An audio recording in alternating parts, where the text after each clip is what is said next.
Hello everyone, and thank you for your interest in this presentation. I would also like to thank LDA for inviting me to present tonight, and I hope you find it informative and useful.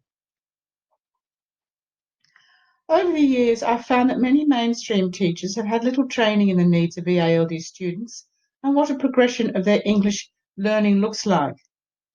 The multicultural nature of student populations in Australian schools means that all schools have students who are from non-English speaking backgrounds, and many require explicit instruction that targets their English language development.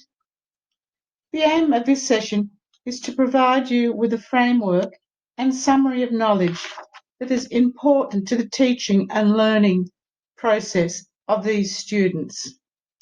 And it comprises the following. Who are EALD students?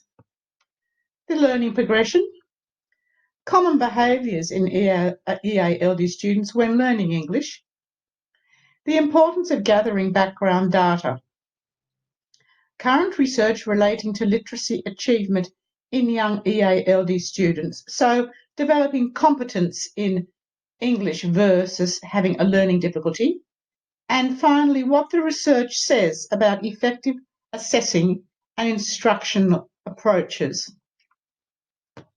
So, who are EALD students?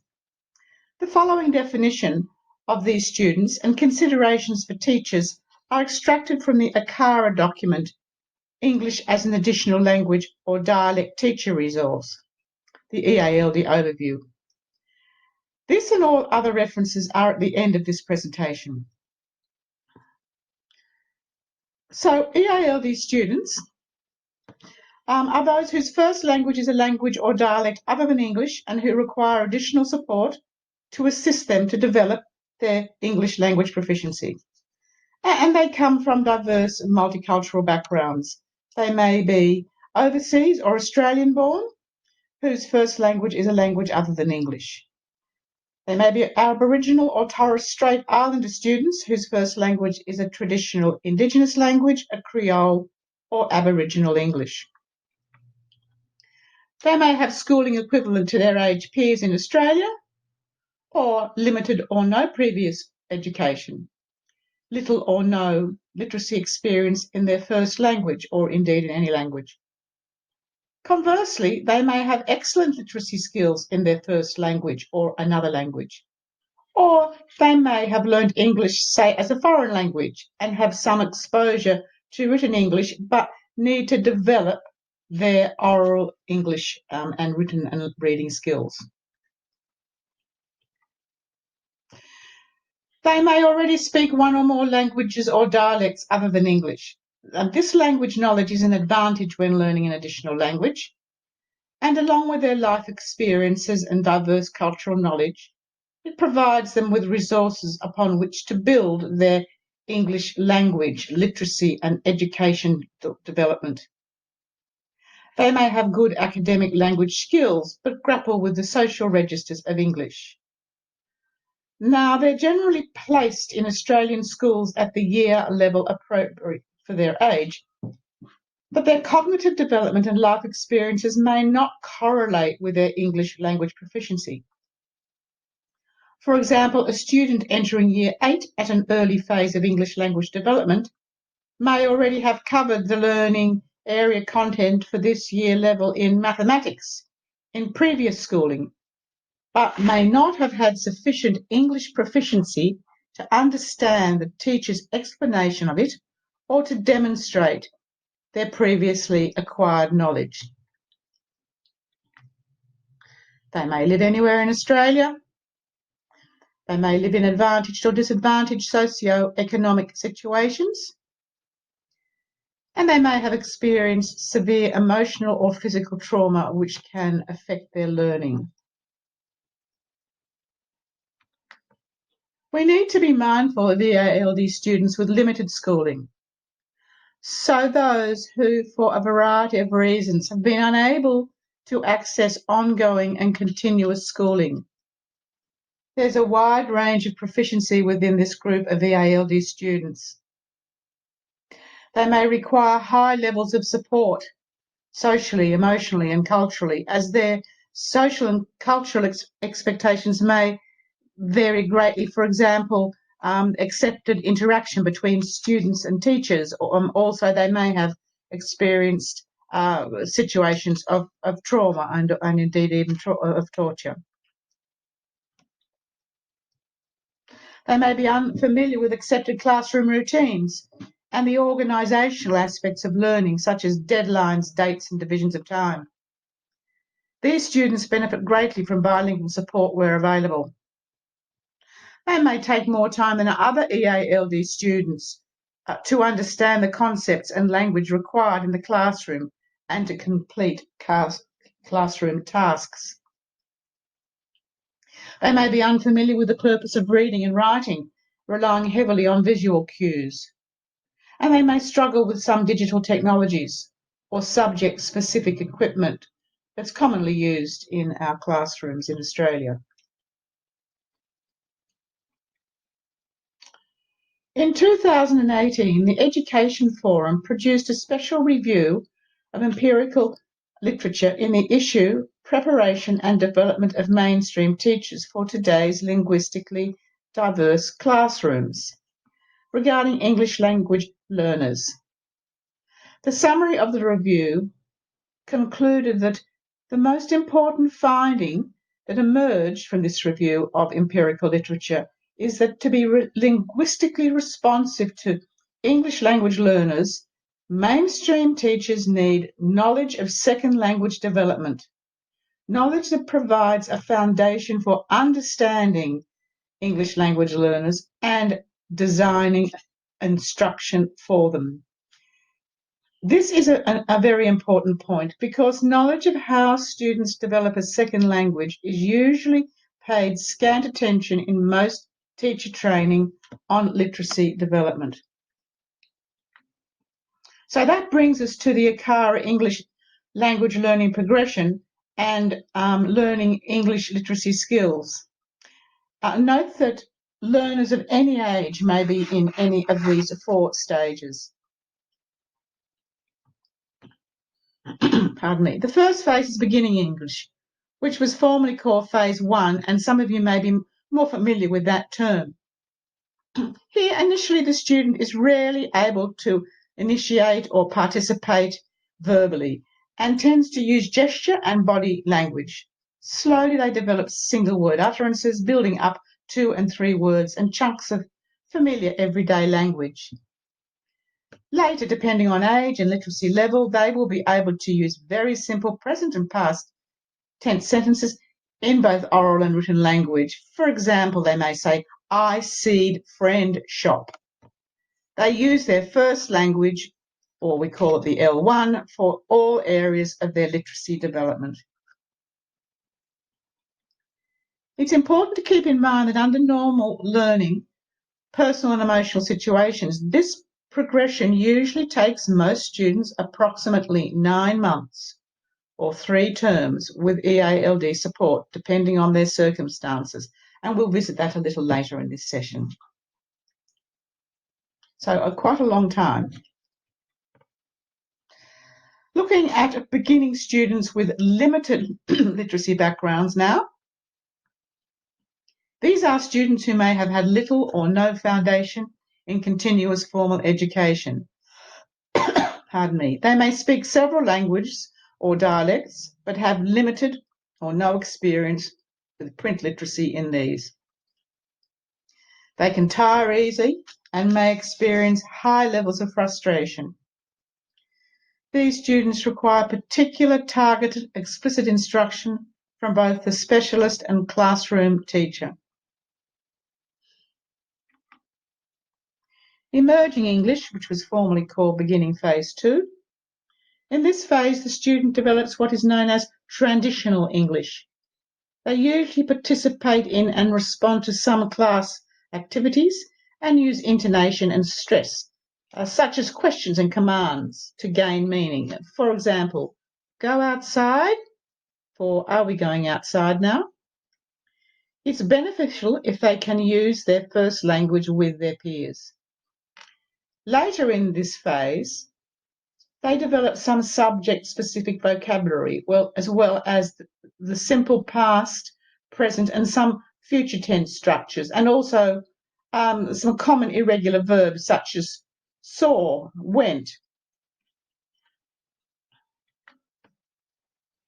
Developing English, formerly late phase 2.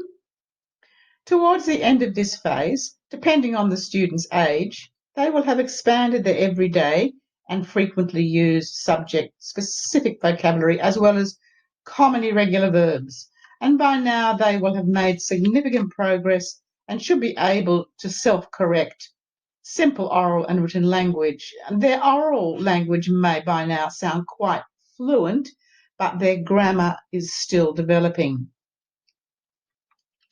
However, it's important to be aware that at this time, if the student no longer receives EALD instruction because they sound fluent, they run the risk of becoming what's known as entrenched second phase language learners. This means it can result in a student misunderstanding new concepts, especially those which are unfamiliar, such as subject-specific vocabulary or grammatical structures. So it's vital this does not happen. Therefore, they should continue using their first language to develop understandings of text differences. This progression takes approximately 3 years from the commencement of instruction with EALD support. Consolidating English, formerly called Phase 3, at this time in the primary school, the students should be able to continue their English language development in the mainstream. However, keeping in mind they may need some assistance. By now, the student has developed good oral fluency, but may continue to need assistance with reading and writing and more demanding academic vocabulary tasks. They should be able to self-correct most of their writing, spelling, and grammar. Students should demonstrate at this stage that they have control over subject and verb agreement, can use modals, relative and possessive pronouns and prepositions correctly, and be obviously consolidating their second language skills. So progressing to this stage takes approximately 7 years from the commencement of instruction with EALD support. This often surprises teachers and parents alike, and I've had quite a few, especially if a student sounds quite fluent, expecting the same in their reading and writing skills after only a few months, and this seldom happens. So we can see why it's important to gather as much data as possible before the student commences school, and this involves an interview with parents or guardians. It is time well invested. Unfortunately, many schools have little data on EALD students, apart from recording the main language spoken at home. And even that is not always correct. Some schools miss those non-English speaking background students born in Australia as actually being EALD students. Some come to school having limited basic interpersonal communication skills in English, and they are often identified as having a learning difficulty due to poor English language.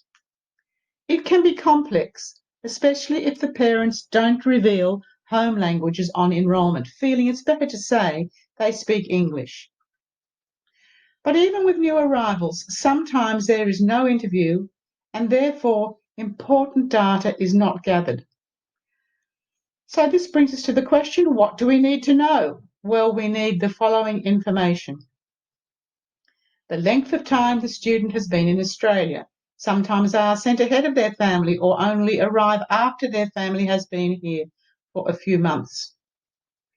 Their schooling, where was it? How long were they in school for? What were the outcomes? Has it been interrupted schooling? What is their attitude towards school? And what was the language of instruction? Culturally, what languages does the student use in formal or informal situations with adults? And at home, what language and dialects are spoken at home? What language is used when students play with peers? When did the student start to speak?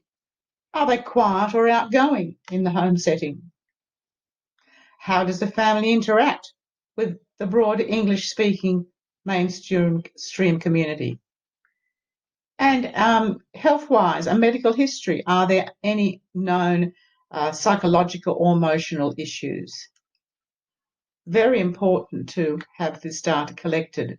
So now we have this important background information.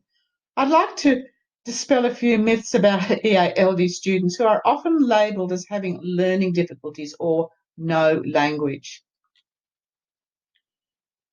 The inability to orally communicate in English is not a learning difficulty, nor does it mean the student has no language.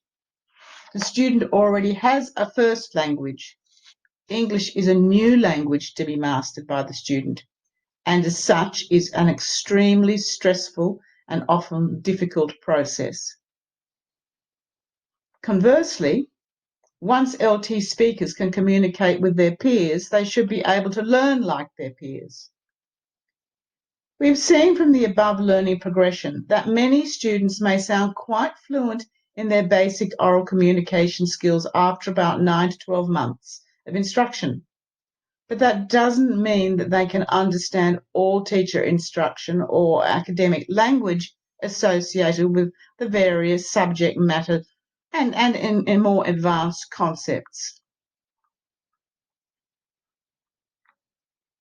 Therefore, it is common for EALD students to exhibit behaviours that could be initially mistaken for some behaviours we will see with children and students who may have a learning difficulty, such as a silent period of no talking and being withdrawn. This can take some time, months and sometimes longer. I've had students who didn't speak for a year or so. It's important to monitor and liaise with family and support personnel in these cases. Feeling anxious or ill due to culture shock, having a short attention span and being lethargic, which will impact on working memory load. Struggling with variations in writing systems, for example, direction of print differences between Arabic and English scripts and writing systems. Other behaviours may include feelings of isolation and exclusion from others. If there's limited or no previous schooling, students may be unfamiliar with school routines, seating arrangements, and teacher-student interactions and relations. And this can result in body language responses such as shouting or laughing due to misunderstandings.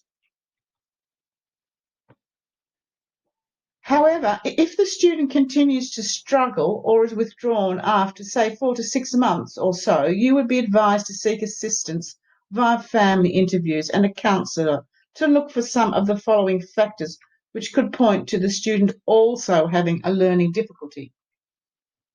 These may include continuous difficulties in decoding regular letter and sound patterns, phonemic awareness and phonological skills in their second language. I'll talk about these points next as an area that has often been neglected in the EALD pedagogy repertoire, likely due to the mainly whole language approaches used to teach students initial reading and spelling skills. So if you're concerned about this, see if there is a deficit in oral language in the first language, and the parents can assist you here. And in older students, a deficit in reading and spelling in the target language English. Do they have trouble transferring basic skills from one task to another? What about their basic mathematical concepts in their first language, if they've learnt these concepts? Again, that is why it's important to gather data on enrolment in school to establish if there are any particular strengths or weaknesses the student may have in their first language. Is there poor organisation or continued lack of concentration? Are there continued psychological issues associated with trauma? So, what does the research say is effective literacy instruction for EALD students? As I've just mentioned, in Australia, the most popular EALD teaching methods have been and still are usually whole language or constructivist approaches. However, many students, including English language learners, do not sufficiently develop English language skills this way. Explicit instruction that emphasises phonological knowledge and the structure of English is seen as superior. Rowe's review of effective teaching practices for all students, including EALD students with and without learning difficulties, found that constructivist approaches when introducing new skills can actually compound a disadvantage. That means there is insufficient explicit teaching and subsequent practicing of the skill, and therefore the student is unlikely to master it. And this is particularly so with EALD students who need more practice in these skills. To illustrate, learning to read means children need to crack the workings of the code in their language. All writing systems are a code for spoken languages, and phonemes absent in the native language need to be explicitly taught alongside concentrated vocabulary instruction. Having knowledge about the similarities and differences between English and the student's native language is important. There's a Swan and Smith reference called Learn English, a teacher's guide to interference and other problems, at the end of this presentation, and is a must for all teachers. I'll talk about it later. As we can see from this slide, the code varies across languages. If we look at the word peach, written in English, French, Mandarin, and Arabic. Now, French and English both have writing systems that are alphabetic. That is, they represent individual spoken sounds, whereas the Chinese system is logographic, which represents both sounds and meaning, whilst Arabic has an abjad alphabetic writing system representing mainly consonants and only a few vowels. So what does all this mean for progressing English language learners? For example, when developing spelling skills and reading skills, Lowe and Siegel found that EALD students from other language backgrounds are quite able to learn to spell simultaneous with learning to read. Instruction quality is the key to success. It needs to be explicit, systematic, and sequential, building on previously taught concepts and prior knowledge. Developing these skills in English requires a mastery of two processes: a phonological process based on the awareness of the sounds in spoken words, and an orthographic process based on the visual patterns of the writing system.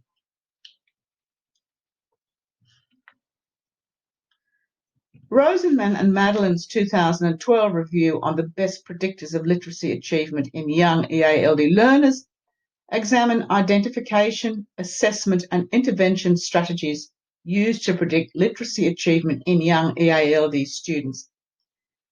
And they found that whilst the knowledge on identification, assessment, and intervention strategies to identify at-risk students who are native speakers of English is quite extensive, this is not the case for EALD students. They're often classified as at risk or having a disability due to limited oral language proficiency. However, the literacy suggests this is not a good predictor of reading ability, and it may be misleading and detrimental to the student. Educators often have low expectations of reading achievement based on socio-economic judgments and other assumptions. And there is a significant relationship between literacy achievement in the student's first language skills, which impacts on achievement in their second language L2 literacy development. So what did they find were the best predictors of literacy achievement, and how can this research help educators to discriminate between those who are low achievement readers due to limited language proficiency and those who may also have learning difficulties? First, oral language proficiency was found to be an unreliable indicator, especially for kindergarten students, whose reading was subsequently found to be on a par with native speakers in later grades. However, from about grade 4 onwards, oral skills then became a better indicator. Much of the English language learners' success in overcoming hurdles of learning to read seem to be attributed to the role that high-quality, systematic and explicit instruction played in arriving at these outcomes. Second, there were some concerns in the use of standardised or adapted published assessment and screening tools. Cultural appropriateness and familiarity with items appeared not to have been taken into consideration.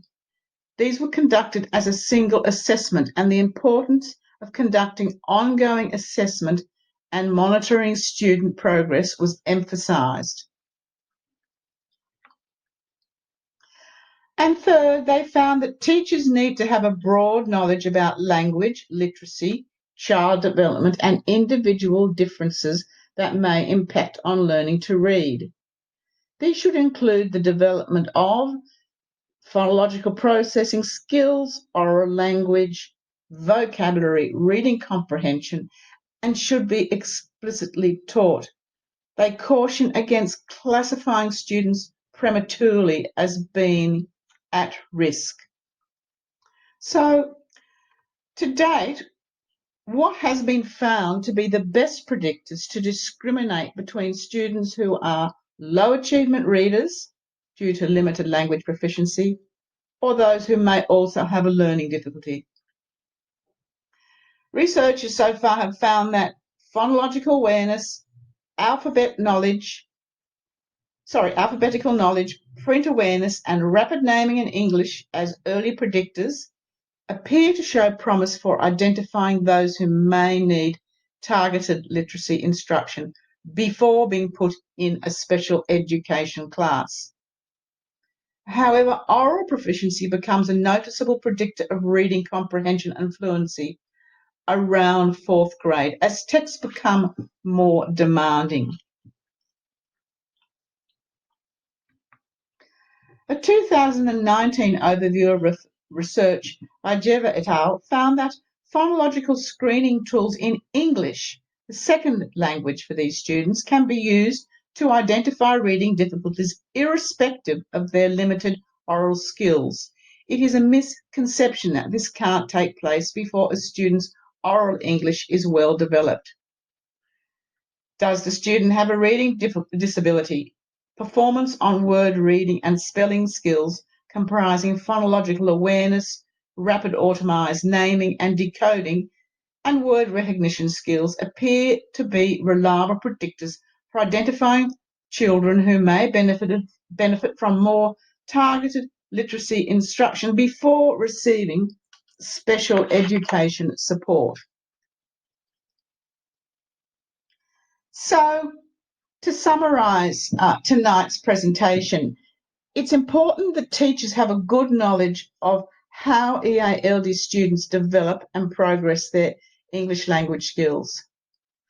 That student data is gathered on their enrolment in school. That is incredibly important. That pedagogy is explicit, systematic and sequential, and that students will need lots of skills practice before taught concepts become automatic. Research results to date into predicting literacy achievement in EALD students with reading difficulties found that, as with struggling native English-speaking students, they also benefit from systematic, targeted phonological awareness instruction, explicit vocabulary instruction, and higher order skills for those with comprehension difficulties. There is a reference list at the end of this presentation, and I particularly draw your attention to the two books that are in red print. These are Reading Development and Difficulties, edited by Kilpatrick, Joshi and Wagner. It has excellent chapters on many areas of reading developmental issues. And also, pardon me, the Swan and Smith book, Learning English, a teacher's guide to interference and other problems. This is a practical reference book that compares features of a student's first language with features in the English language and the problems that students may face when learning English. It covers many different language groups, and I thoroughly recommend it to each and every one of you who are teaching EALD students. I hope this presentation has provided you with useful information about the learning progression of EALD students, as well as some effective evidence-based instructional strategies to identify and assist those who may also have a learning difficulty and how to optimise student achievement. Finally, please don't hesitate to make contact if you would like any further information. I'm very happy to assist you at any stage, and I thank you very much for listening tonight, and follow with the reference list. Thank you.